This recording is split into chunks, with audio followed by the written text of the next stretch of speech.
सरकार लाई है विद्यार्थियों के लिए डिजिटल लाइब्रेरी। बच्चों के उज्जवल भविष्य के लिए बिहार सरकार है सदा अग्रसर और तैयार। कक्षा 1 से कक्षा 12 तक की सभी पाठ्य पुस्तक पूरक सामग्री एवं वीडियो अब शिक्षा विभाग बिहार सरकार द्वारा विकसित पोर्टल पर है उपलब्ध। अध्ययन सामग्री देखने के लिए BEPCLOTS.bihar.gov.in पर विजिट करें अथवा एंड्रॉइड मोबाइल पर गूगल प्ले स्टोर से E-LOTS ऐप डाउनलोड करें।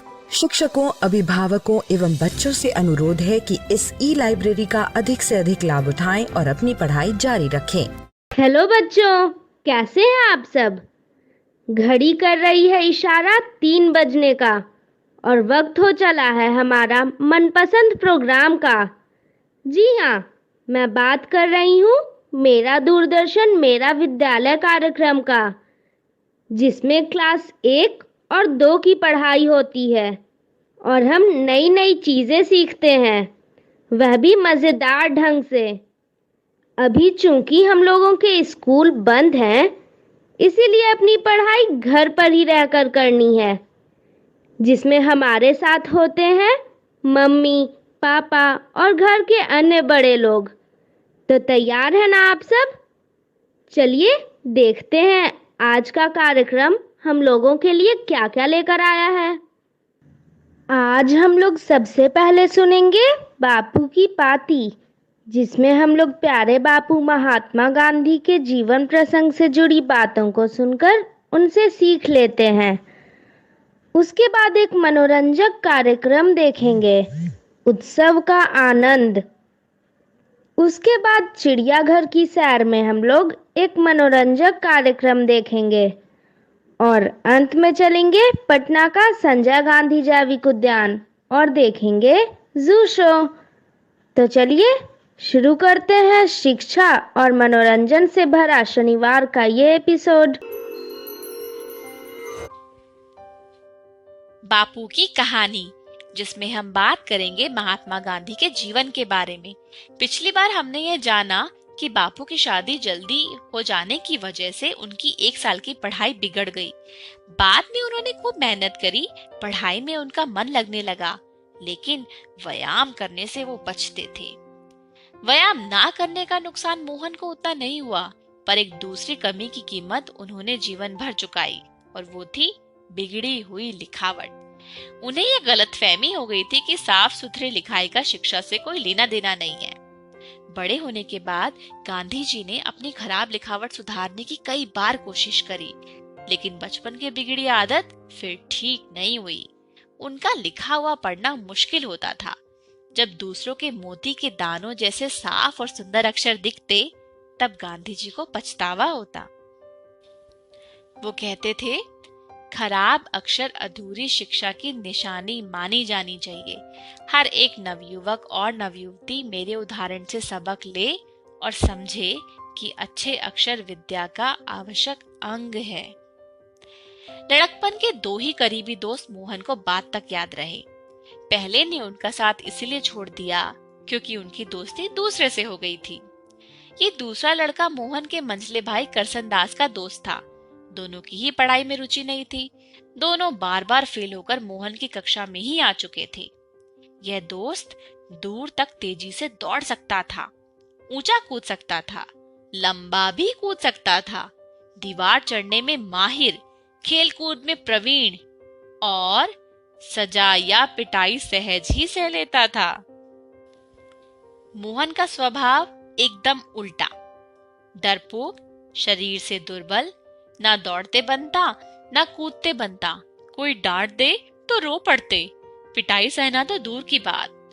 दोस्त यह सब जानता था। जो कमियां हमें अपने आप में दिखती हैं, उन्हीं गुणों को हम दूसरों में खोजते हैं। मोहन अपने दोस्त से बहुत प्रभावित थे। दोनों ने स्टूडियो में जाकर के साथ में फोटो भी खिंचवाई थी। माँ, बड़े भाई और कस्तूरबाई ने मोहन को समझाने की खूब कोशिश की। वो कहते थे कि तुम खराब संगत में पड़ गए हो, तुम्हें अपना ध्यान देना चाहिए। मोहन ने उन्हें भरोसा दिलाया। उन्हें बात जमी नहीं, पर फिर भी उन्होंने मोहन पे विश्वास किया।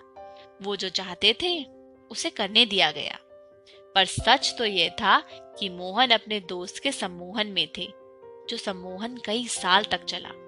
उनका दोस्त कहता, हमारे बहुत से अध्यापक छिपकर मांस खाते हैं और शराब भी पीते हैं।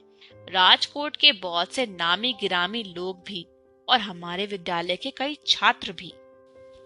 इसीलिए तो हम लोग कमजोर हैं, क्योंकि हम मांस नहीं खाते। अंग्रेज मांस खाते हैं, इसीलिए ताकतवर है। तभी तो उन्होंने हमें गुलाम बनाया हुआ है। अपने दोस्त की ये सब बातें सुनकर मोहन को लगने लगा था कि यही समाज सुधार है। मोहन का परिवार एकदम पक्का वैष्णव शाकाहारी था, पर उनका मझला भाई करसनदास तो पहले से ही दोस्त के प्रभाव में मांस खाने लगा था। उनका दोस्त कहता, मुझे देखो, मैं मांस खाता हूँ, तुम्हारा भाई भी खाता है। हम दोनों तुमसे ज्यादा बलवान हैं, हिम्मत वाले हैं, हमें किसी का डर नहीं लगता। मोहन भी अपने दोस्त के जैसे निडर और बलवान बनना चाहते थे। देश को आजाद तो करवाना ही था, समाज सुधार भी तो करना था।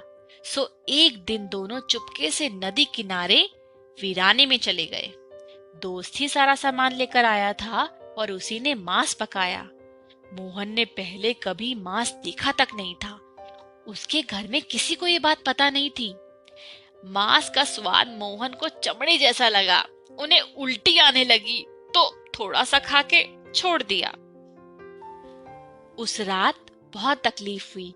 जैसे ही नींद आती, उनको सपने में दिखता कि पेट में एक बकरी मिमिया रही है। वो चौंक कर उठते, फिर अपने आप को समझाते कि मांस खाना जरूरी है। दोस्त आसानी से हार मानने वाला नहीं था। वो तरह तरह के पकवानों में मांस मिला देता ताकि मोहन को भा जाए। यह सरकारी डाक बंगले में होता, जहाँ के बावर्ची को उसने पटा रखा था।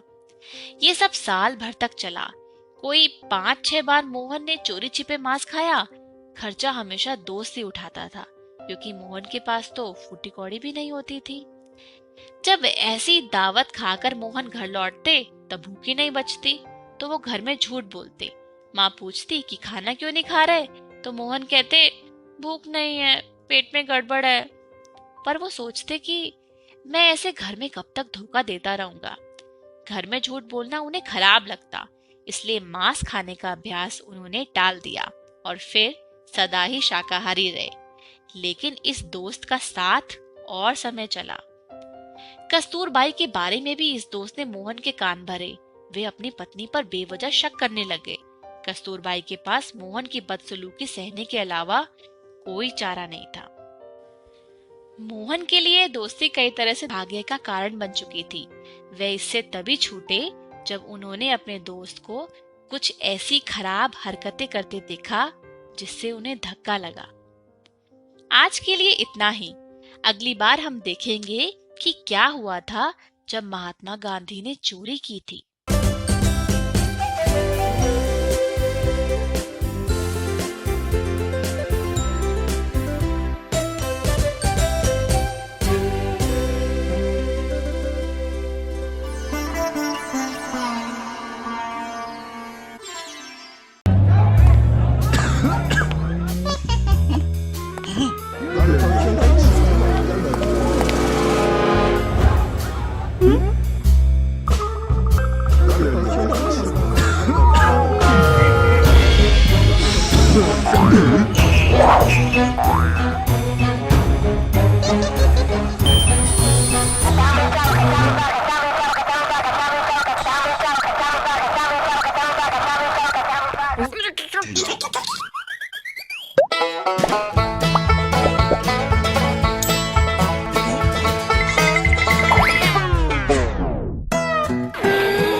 उत्सव का आनंद। कैसे हो चीनू? अरे मुझ पर रंग क्यों डाल रहे हो? बुरा न मानो, होली है।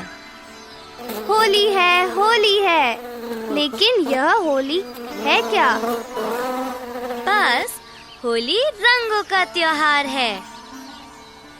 इसे हम बसंत ऋतु में मनाते हैं। बसंत ऋतु? हाँ, बसंत ऋतु सर्दियों के बाद आती है। बसंत ऋतु में चारों तरफ फूल खिलते हैं, सब खुश और प्रसन्न रहते हैं। पेड़ों पर नए पत्ते आते हैं। बसंत ऋतु बहुत सुंदर ऋतु है। हाँ, बस हम होली रंगों से खेलते हैं। हम एक दूसरे पर रंग डालते हैं, इस तरह। कितना मजा आता है, हर तरफ रंग ही रंग। बस हम सिर्फ गुलाल और फूलों से होली खेलते हैं। दादी माँ सारे रंग घर पर बनाती है। दादी माँ रंग बनाती है? वह कैसे? देखो, यह जो हरा रंग है वह पालक का पानी है। दादी माँ पालक से हरा रंग बनाती है और चुकंदर से लाल रंग, और पीला रंग आता है हल्दी से। हमें होली प्राकृतिक रंगों से ही खेलनी चाहिए। जब हम नहाते हैं तो ये आसानी से धुल जाते हैं, जबकि कृत्रिम या रसायन से बने रंग हमारी आँखों और त्वचा को नुकसान पहुँचाते हैं।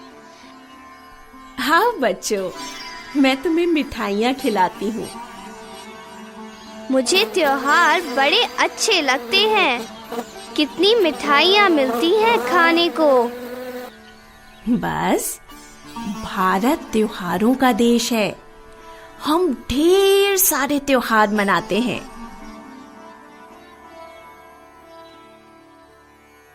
और खाने के लिए मिलती है ढेर सारी मिठाइयाँ। दादी माँ, मेरी सहेली लक्ष्मी ने एक दिन मुझे मीठे पोंगल खिलाए थे। कितने स्वादिष्ट थे। उस दिन उसके परिवार ने पोंगल मनाया था। पोंगल कौन सा त्योहार है? हाँ, ये तमिलनाडु का कटाई का उत्सव है। यह जनवरी में मनाया जाता है। कटाई?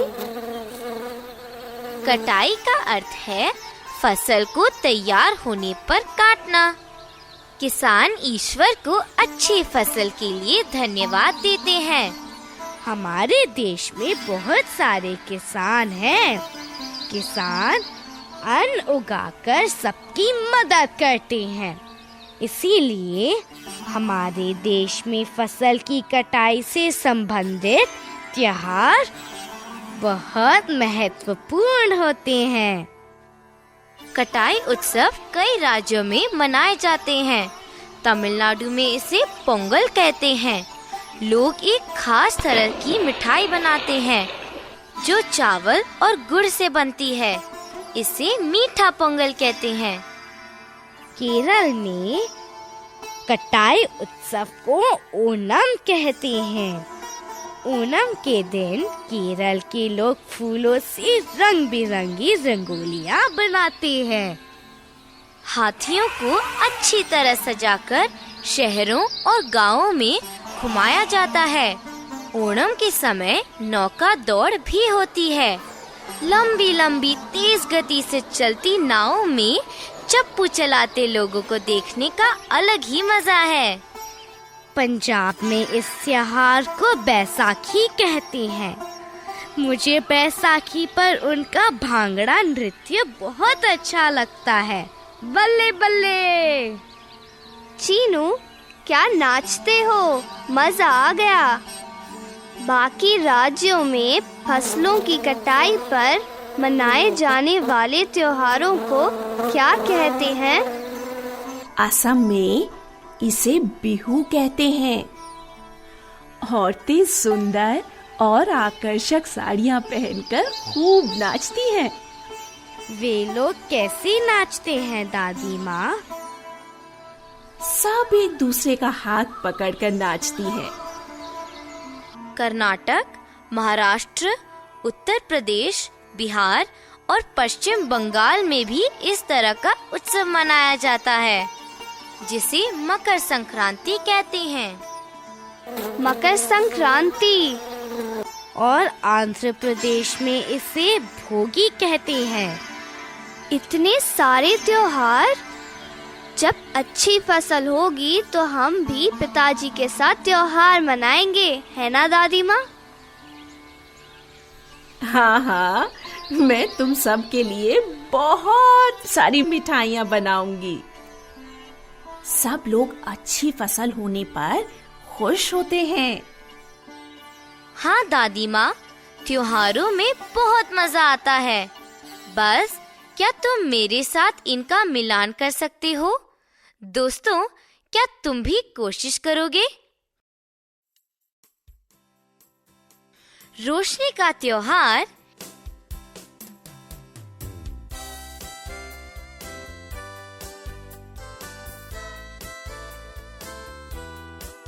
दीपावली।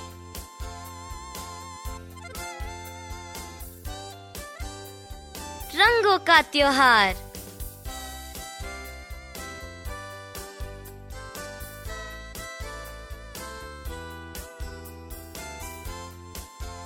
होली।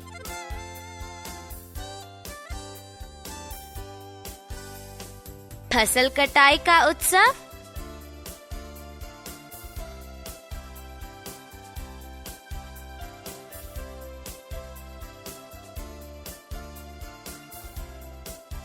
पोंगल।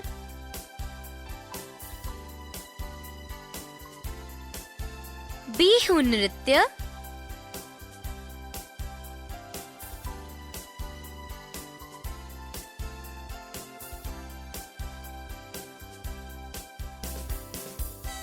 असम।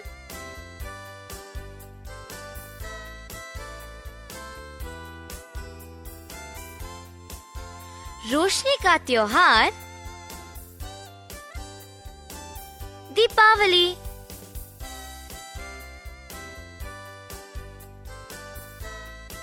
रंगों का त्योहार होली।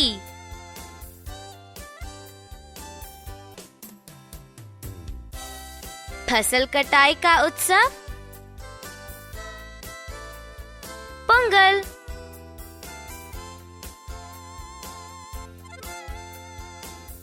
बिहू नृत्य असम।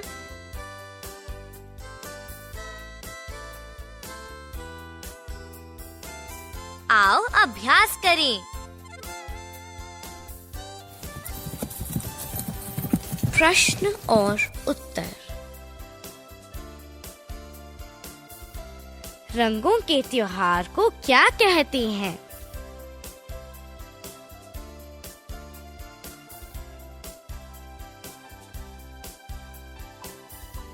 होली।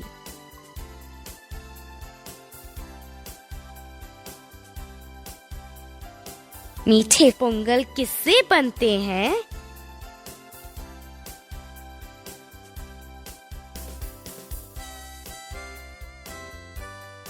मीठे पोंगल दूध, चावल और गुड़ से बनते हैं।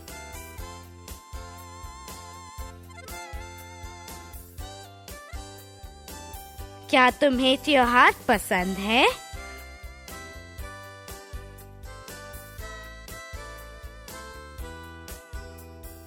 तुम्हें कौन सा त्योहार सबसे अधिक पसंद है?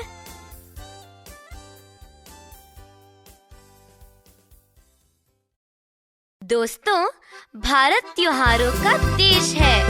मुझे तो ये बहुत अच्छे लगते हैं। क्या आपको भी त्योहार पसंद है? अलविदा।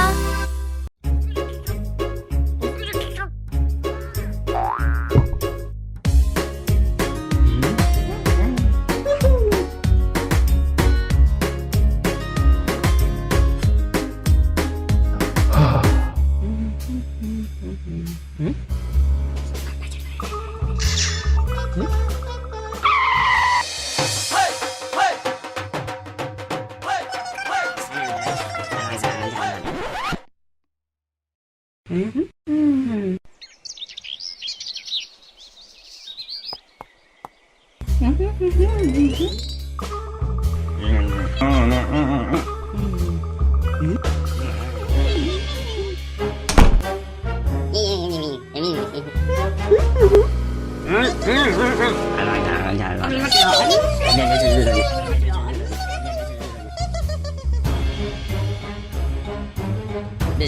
telah COVID ke dalam dia. Dia kata,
चिड़ियाघर की सैर।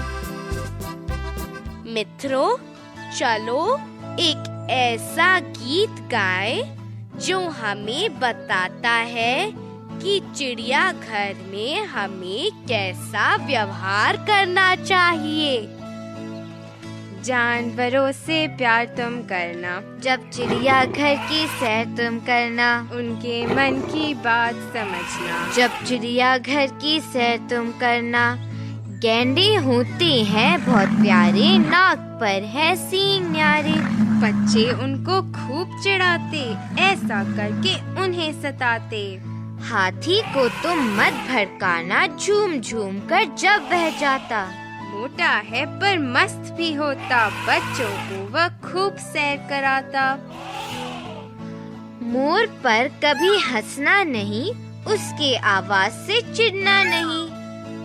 जब वह खोले पंख अति सुंदर, लगता वह राजा मस्त कलंदर। जानवर बुद्धि व मन के प्यारे, यही बात वे हमें बताते। जानवरों से तुम प्यार करना, जब चिड़ियाघर की सैर तुम करना।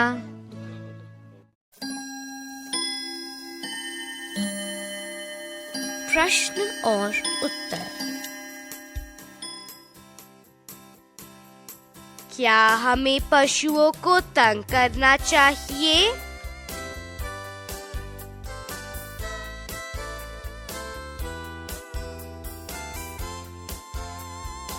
नहीं, हमें पशुओं को तंग नहीं करना चाहिए।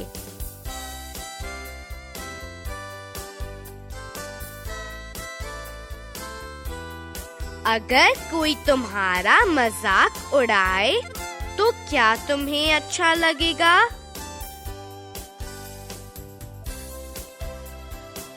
नहीं, बिल्कुल नहीं।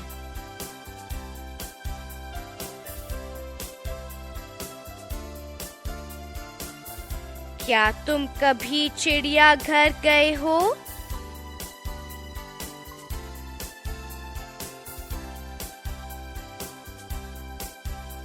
क्या तुम्हें पशु पसंद है?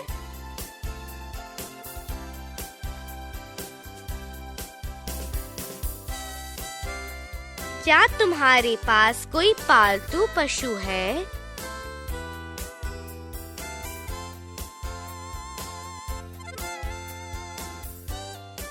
तुम किस पशु की सवारी करना पसंद करोगी?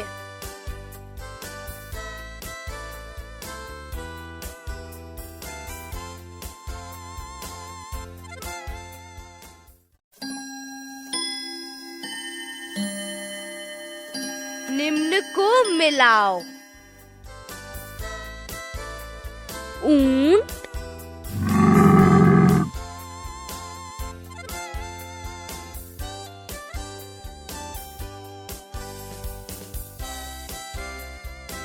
ऊबड़,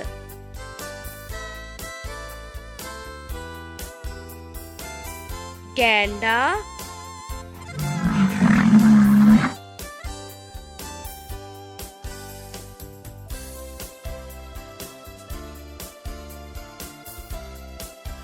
सींग,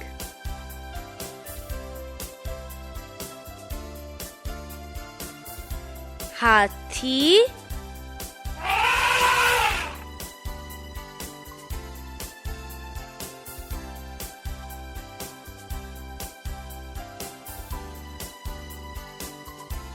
सूंड,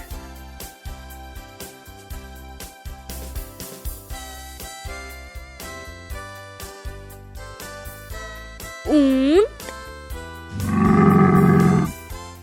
ऊबड़,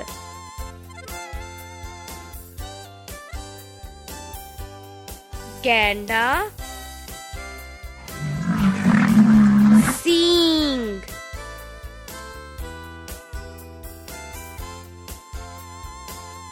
हाथी, सूंड।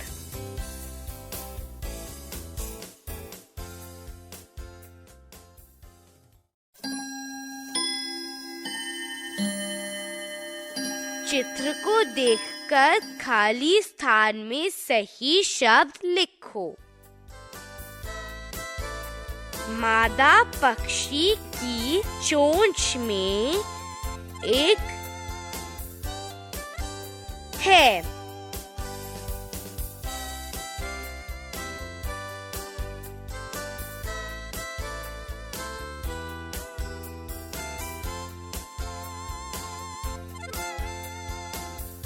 मादा पक्षी की चोंच में एक कीड़ा है।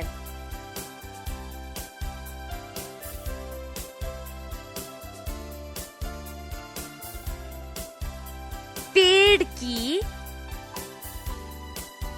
पर है।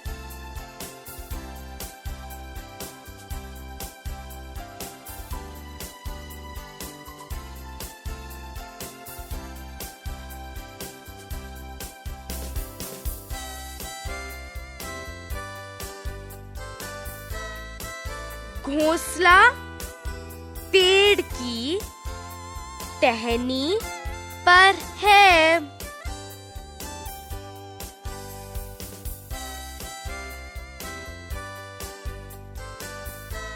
घोंसले में दो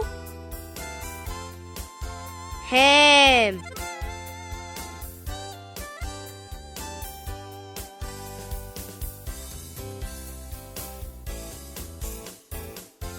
घोंसले में दो बच्चे हैं।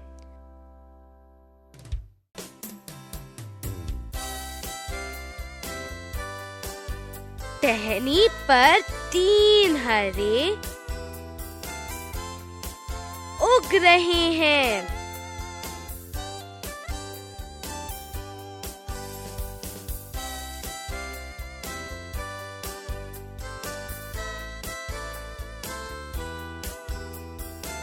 टहनी पर 3 हरे पत्ते उग रहे हैं।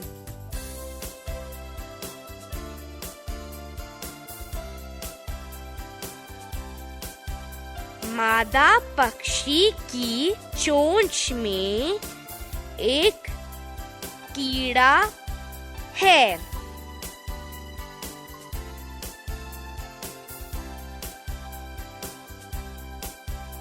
घोंसला पेड़ की टहनी पर है।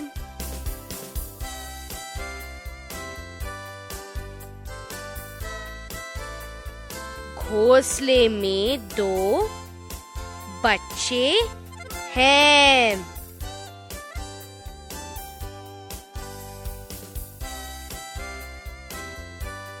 टहनी पर 3 हरे पत्ते उग रहे हैं।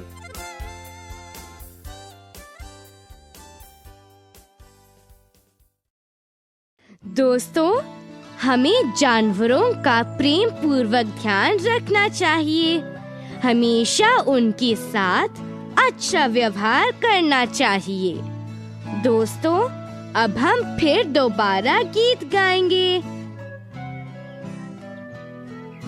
जानवरों से प्यार तुम करना, जब चिड़िया घर की सैर तुम करना, उनके मन की बात समझना। जब चिड़िया घर की सैर तुम करना। गैंडे होते हैं बहुत प्यारे, नाक पर है सींग न्यारे। बच्चे उनको खूब चिढ़ाते, ऐसा करके उन्हें सताते। हाथी को तुम मत भड़काना, झूम झूम कर जब वह जाता। मोटा है पर मस्त भी होता, बच्चों को वह खूब सैर कराता। मोर पर कभी हंसना नहीं, उसके आवाज से चिढ़ना नहीं। जब वह खोले पंख अति सुंदर, लगता वह राजा मस्त कलंदर।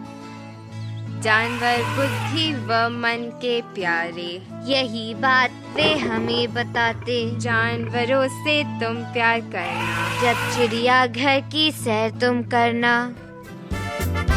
अलविदा दोस्तों।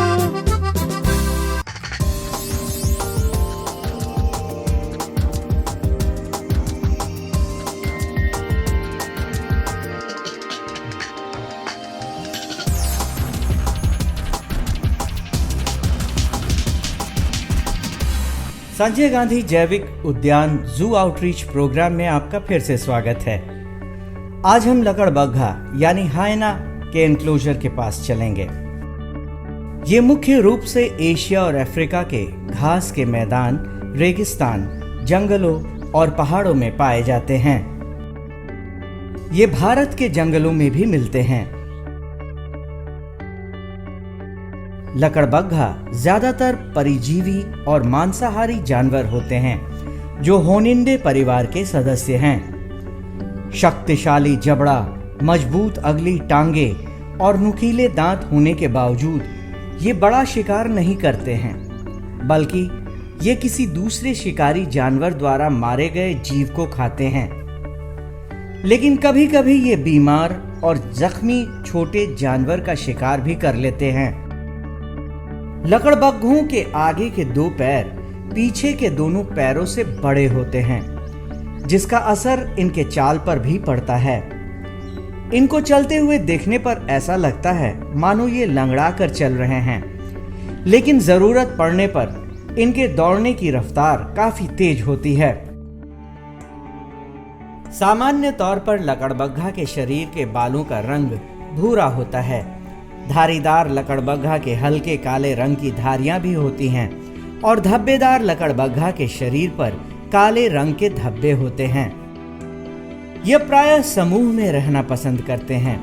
मादा लकड़बग्घा 2 से 3 वर्षों में बच्चे पैदा करने योग्य हो जाती है और करीब 3 महीने की गर्भावस्था के बाद मादा लकड़बग्घा एक बार में 2 से 4 शावकों को जन्म देती है। नर लकड़बग्घे का वजन 26 से 41 किलोग्राम का होता है, जबकि मादा लकड़बग्घे का वजन 26 से 34 किलोग्राम का होता है। एक स्वस्थ लकड़बग्घे का जीवन काल 20 से 25 सालों की होती है और इसकी ऊंचाई 66 सेंटीमीटर से 75 सेंटीमीटर तक होती है। हायना मूल रूप से पूरे भारत में पाया जाता है। भारत में सभी प्रकार के जंगलों में मिलते हैं, खास करके विशेष जहाँ मनुष्यों की आबादी है उस जगह पे ये अधिक भोजन की तलाश में निकल जाते हैं। प्रायः ये सड़क पे, जंगल के किनारे पाए जाते हैं। हायना जो है वाइल्ड लाइफ प्रोटेक्शन एक्ट के अंतर्गत शेड्यूल 3 का प्राणी है, जिसे इसे लोअर रिस्क पे रखा गया है। रख रखाव पर काफ़ी ध्यान देना पड़ता है। साप्ताहिक इनकी केजों की सफाई होती है, मोट सफाई होती है, घास की कटाई होती है। जाड़े के ऋतु में इन्हें हीटर वगैरह दिया जाता है। गर्मी के मौसम में कूलर और पंखे इत्यादि की व्यवस्था की जाती है ताकि इनके मौसम के हिसाब से यहाँ पे ये रह सके। लकड़बग्घे की एक विशेष खासियत होती है कि ये जो बोलते हैं तो इनका बोलने का जो आवाज होता है लगता है कि कोई लकड़ी पे आरी चला रहा है। भेड़िया कैनिडाए पशु परिवार का सबसे बड़ा वन जीव है। ये मुख्यतः अमेरिका, यूरोप और एशिया के जंगलों में मिलते हैं। भेड़िए बेहद सामाजिक जानवर होते हैं। ये समूह में ही रहते हैं और समूह में ही शिकार करना पसंद करते हैं। इनके समूह को पैक कहा जाता है। सामान्यतः एक पैक यानी समूह में 8 से 9 भेड़िए होते हैं, लेकिन किसी किसी पैक में 20 से 30 भेड़िए भी हो सकते हैं। इनकी सामाजिक संरचना बहुत मजबूत होती है और नियम बेहद कड़े होते हैं। हर समूह में एक अल्फा नर और मादा होती है जो समूह का नेतृत्व करते हैं। भेड़िया के जबड़े काफी मजबूत होते हैं। इनमें 42 दांत मांस को काटने चीरने के साथ ही हड्डियों को चबाने का काम भी बखूबी करती है। इनमें गजब की सहन शक्ति और चलने की क्षमता होती है। कभी कभी ये भोजन की तलाश में अपने घर से कई किलोमीटर दूर चले जाते हैं। ये सामान्यतः 8 किलोमीटर की रफ्तार से पूरे दिन चल सकते हैं, लेकिन शिकार मिलने पर ये काफी तेज और फुर्तीले हो जाते हैं। ये सामान्यतः 100 से 130 सेंटीमीटर लंबा और 60 से 95 सेंटीमीटर ऊंचा होते हैं। इनकी औसत उम्र 13 से 15 सालों की होती है। ये 2 से 3 साल में प्रजनन योग्य हो जाते हैं और इनका प्रजनन काल लगभग 2 महीनों का होता है। एक बार मादा भेड़िया 4 से 7 बच्चों को जन्म देती है। इनके बच्चों को पप्स भी कहा जाता है। भेड़ियों की नजर बहुत तेज होती है और उनके सूंघने की ताकत भी गजब की होती है। ये कैनेडी फैमिली का सबसे बड़ा सदस्य होता है, अर्थात ये कुत्ते के फैमिली से संबंधित है। और इनका जो कलर होता है ये ग्रे कलर का होता है। वुल्फ जो हैं वो झुंड में रहना पसंद करते हैं और इनका डिस्ट्रीब्यूशन लगभग इंडिया में सभी तरह के फॉरेस्ट में है। और पटना जू में इनकी संख्या 5 है, जिसमें 2 मेल हैं और 3 फीमेल है। लास्ट ईयर 1 मेल और 1 फीमेल को वनलूर जू से लाया गया था। अपने से बड़े जानवर को भी, कई गुना बड़े जानवर को भी झुंड में रहने के कारण मारने में सफल होते हैं। काफ़ी तेज़ी से दौड़ सकते हैं। इनका जो मैक्सिमम स्पीड है वो 60 किलोमीटर प्रति घंटा तक रिकॉर्ड किया गया है। पटना जू में इनको मेनली हम लोग बीफ खाने के लिए देते हैं, जो लगभग 2.5 से 3 केजी तक एक जानवर बीफ को खाना पसंद करते हैं। संजय गांधी जैविक उद्यान में मौजूद भेड़िया और लकड़बग्घा पर विशेष ध्यान दिया जाता है और यहाँ आने वाले दर्शक इनके एनक्लोजर के पास जरूर जाते हैं और इन्हें आश्चर्य की नजरों से देखते हैं। संजय गांधी जू आउटरीच प्रोग्राम में आपका स्वागत है। आज हम जिस पक्षी के बारे में बात करेंगे वो दुनिया के सबसे खूबसूरत और आकर्षक पक्षियों में से एक है। ये बेहद चंचल होते हैं। जी हाँ, हम बात कर रहे हैं मैको या मकाओ पक्षी के बारे में। मैको एक प्रकार का तोता ही होता है जो अपने रंग बिरंगे पंखों के लिए जाना जाता है। इनकी चोंच बेहद कठोर होती है, जिससे ये कड़े से कड़े फलों को भी तोड़ सकती है और पंजे मजबूत पकड़ वाले होते हैं, क्योंकि ये अक्सर पेड़ों और पहाड़ों की ढलान पर लटके रहते हैं। एक स्वस्थ मकाऊ पक्षी की उम्र काफी अधिक होती है। ये 50 से 60 सालों तक जीवित रहते हैं। जिस प्रकार मनुष्य के अंगुलियों के निशान एक जैसे नहीं होते हैं, उसी प्रकार 2 मकाऊ तोतों के पंखों का पैटर्न भी एक जैसा नहीं होता है। इनका वजन 900 से 1100 ग्राम तक होता है और शरीर की लंबाई 85 से 95 सेंटीमीटर तक। मादा मकाऊ तोता एक बार में 3 से 5 अंडे देती है, जिसे मादा मकाऊ 25 से 26 दिनों तक सेकती है। जन्म के 2.5 से 3 सालों के बाद मकाऊ तोता प्रजनन योग्य हो जाता है। ये लॉन्ग बिग्ड और लॉन्ग टेल वाले पैरट्स होते हैं। ये एक्जोटिक्स हैं, इंडिया में ये नहीं पाए जाते हैं। इनका distribution mainly north America, south America और जो अमेजन इत्यादि के फॉरेस्ट हैं उसमें पाए जाते हैं। इसके अतिरिक्त ये कुछ समाना में भी इनके डिस्ट्रीब्यूशन हैं। बहुत से वेरिएंट हैं मकाऊ के, उनमें कुछ स्पीसीज का मैं नाम बताना चाहूँगा। जैसे स्पिक्स मकाऊ हैं, blue and red macaw, then blue and yellow macaw, military macaw, Illiger macaw. ये मेन मकाऊज की अलग अलग वेराइटीज़ हैं। जो इसके अलावा बहुत सारे हाइब्रिड्स भी हैं जो डेवलप किए जाते हैं। इन्हें कंपेनियन बर्ड्स भी कहा जाता है। लोग इसे एज ए पेट बहुत सारा घरों में रखना पसंद करते हैं। खाने में इन्हें नट्स हैं, फ्रूट्स इत्यादि के अतिरिक्त वेजिटेबल्स और सीरियल्स, कोर्स ग्रेन इत्यादि ये खाना ज़्यादा पसंद करते हैं। मकाऊ का जो IUCN स्टेटस है वो लिस्ट कंसर्न से इंडेंजर्ड तक है। अब हम जिस पक्षी के बारे में बात करेंगे वे दुनिया का सबसे बड़ा उड़ने वाला पक्षियों में से एक है। हम बात कर रहे हैं सारस पक्षी के बारे में। इन्हें दलदली जमीन, बाढ़ वाले क्षेत्र, तालाब, झील और खेतों के आसपास रहना पसंद है। ये सामान्यतः अपना घोंसला भी तालाब के आसपास ही बनाते हैं। सारस पक्षी मुख्यतः जोड़ों में ही रहना पसंद करते हैं। प्रजनन के वक्त ये जोड़ा बनाते हैं और पूरी जिंदगी ये जोड़ा एक दूसरे के साथ बिताते हैं। ये सर्वभक्षी होते हैं, लेकिन ज्यादातर इन्हें शाकाहारी खाना ही पसंद है। ये कंदमूल, बीज और अनाज खाते हैं। कभी कभी ये छोटे जीवों को भी खाते हैं। एक स्वस्थ सारस क्रेन पक्षी का वजन 6 से 12 किलोग्राम तक होता है। इनका प्रजनन काल जुलाई से दिसंबर के बीच होता है।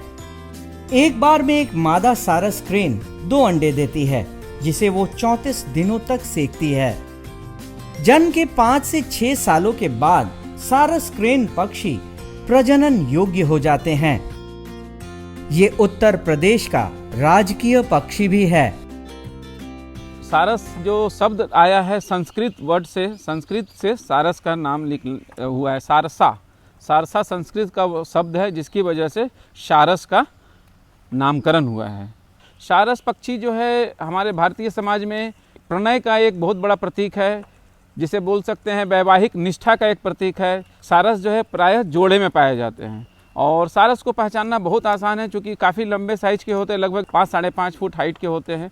इनका जो सर होता है लाल रंग का होता है और शरीर पूरा भूरे रंग का होता है। सारस क्रेन का एक बहुत अधिक प्रचलित है कि ये नर और मादा दोनों जो हैं एक साथ नृत्य करते हैं, उसके बाद प्रजनन करते हैं।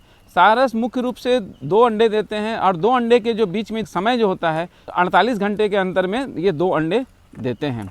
मुख्य रूप से इनका जो आहार होता है, ये छोटे छोटे मछली खाना पसंद करते हैं, इंसेक्ट्स खाना पसंद करते हैं, छिपकली खाना पसंद करते हैं और कीड़े मकोड़े, ये मोलस्क खाना पसंद करते हैं। सारस जो है यहाँ पे उनका रख रखाव पे हम लोग पानी की व्यवस्था करते हैं और उनके आहार के रूप में छोटी मछलियाँ प्रदान की जाती है।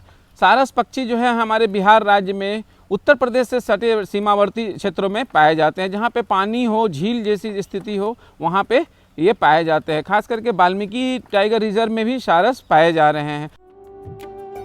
हमारे आसपास न जाने कितने प्रकार के पक्षी रहते हैं। इन रंग बिरंगी पक्षियों को देखना हमें हमेशा अच्छा लगता है। संजय गांधी जैविक उद्यान में मौजूद ये मकाऊ तोता अपने रंग बिरंगे पंखों के कारण और सारस क्रेन अपने आकार और सुराही जैसे गर्दन के कारण बेहद आकर्षक लगते हैं। वैसे तो ये पक्षी बच्चों के बीच काफी लोकप्रिय हैं, लेकिन यहाँ आने वाले हर उम्र के दर्शक इन्हें पसंद करते हैं। आज के लिए बस इतना ही। कल फिर मिलेंगे पटना जू शो में एक नए एनक्लोजर के पास एक नए जानवर के साथ। तब तक के लिए नमस्कार।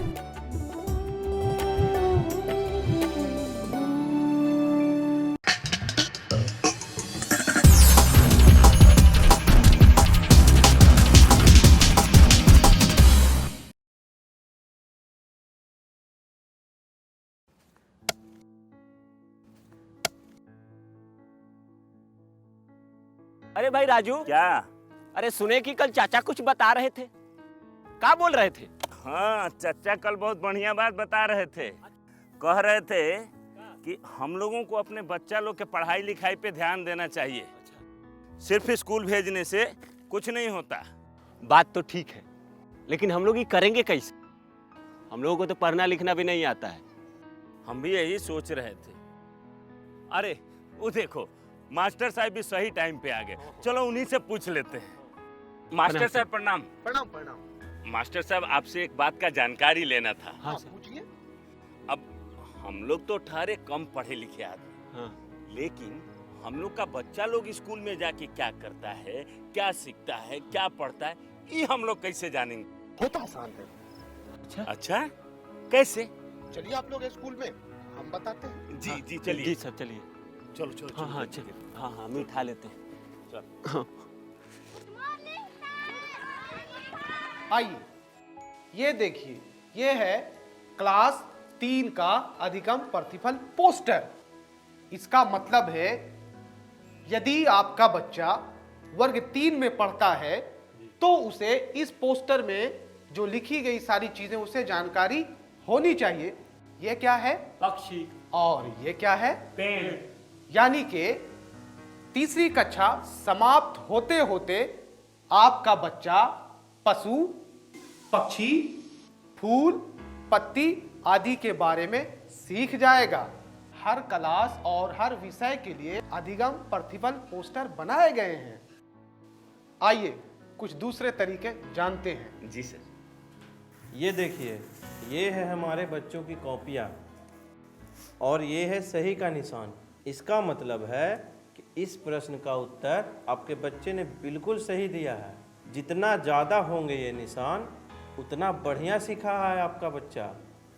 और ये क्या है? गलत का निशान। हाँ, ये है गलत का निशान और इसका मतलब है आपके बच्चे ने इस प्रश्न में कुछ गलती की होगी।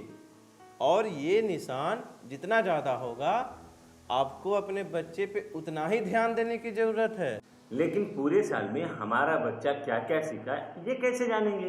बिल्कुल जानेंगे। उसके लिए भी हमारे पास कुछ साधन है। उनमें से एक है प्रगति पत्रक। इसके माध्यम से आप घर बैठे जान सकेंगे कि आपका बच्चा पूरे साल में क्या कुछ सीखा। देखिए, ये है 3 स्टार। इसका मतलब होता है सीख चुका है, आपका बच्चा सीख चुका है। और 2 स्टार का मतलब है बच्चा सीख रहा है। और 1 स्टार का मतलब अभी सीखने की आवश्यकता है। जी हाँ। ये तो बहुत आसान है। अब तो हम जैसे बिना पढ़े लिखे लोग भी अपने बच्चों की कॉपी आसानी से जांच कर पाएंगे। बिल्कुल जांच पाएंगे मनोज। हाँ। मास्टर साहब, आपने तो बिल्कुल सही बात बताई थी। तो ठीक है, चलते हैं। आज जो आपने हमको बताया है वो हम सबको बताएंगे। आप क्या करेंगे? आइए हम मिलकर अपने बच्चों के भविष्य को एक नई उड़ान दें। आज हम पूछेंगे तो कल ये सीखेंगे।